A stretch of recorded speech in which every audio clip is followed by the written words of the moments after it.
નો જન્મ થયા, પણ જ્યારે ભણવા બેસાડ્યા થોડા દિવસો પછી પૂછ્યું પ્રહલાદને એના પિતાજીએ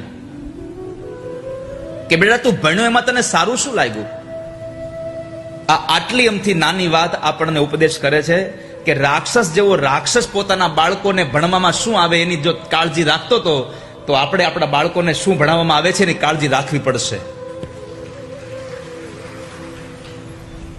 આપણા બાળકો શું ભણે છે, કઈ નિશાળમાં ભણે છે એના કરતા તમારા બાળકો શું ભણે છે એનું ધ્યાન રાખજો. અને અત્યારે તો આપ જોઈ શકો છો બધા અભ્યાસ એટલો બધો અઘરો થઈ ગયો છે, જેટલી ફી મોટી એટલો અભ્યાસ સારો, એવી આપણી માન્યતા થઈ ગઈ છે. સરકારી સ્કૂલોમાં વિદ્યાર્થીઓને આપણે બેસાડતા નથી.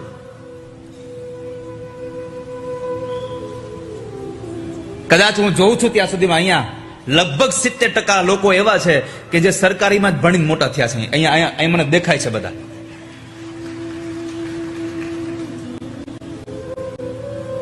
પણ અત્યારે તમે જુઓ કે આપણા પાડોશીનો છોકરો ભણતો હોય પ્રાઇવેટમાં, એટલે આપણે ગમે તેમ કરી આપણે પ્રાઇવેટમાં જ બેસાડવો હોય. મારી નાય નથી,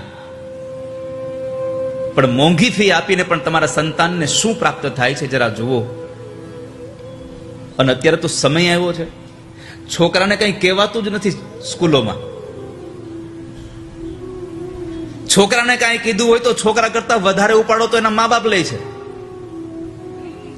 પૂછો વડીલોને શિક્ષા કેવી રીતે મળતી? ગુરુજી હાથમાં સોટી રાખતા, અને આપણી કહેવત છે સોટી વાગે છમ છમ અને વિદ્યા આવે રમઝમ.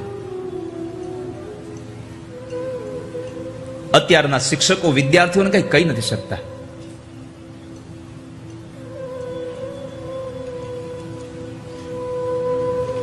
કદાચ કોઈ શિક્ષક કોઈ વિદ્યાર્થીને કઈ બે શબ્દ બોલે અથવા તો એકાદ એને થપાટ મારે તો એવું ન વિચારવું કે મારા દીકરા ઉપર કઈક એને ભાવ એવો કરો, ખોટો ભાવ છે.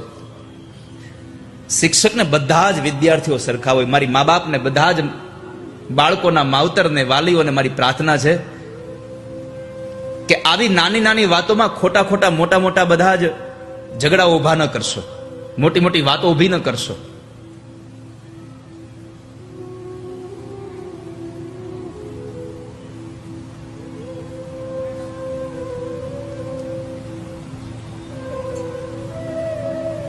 તો પૂછ્યું કે તું ભણ્યો એમાં તને સારું શું લાગ્યું?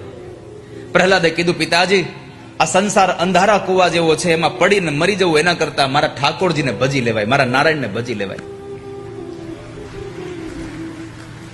પોતાના દુશ્મનનું નામ લીધું.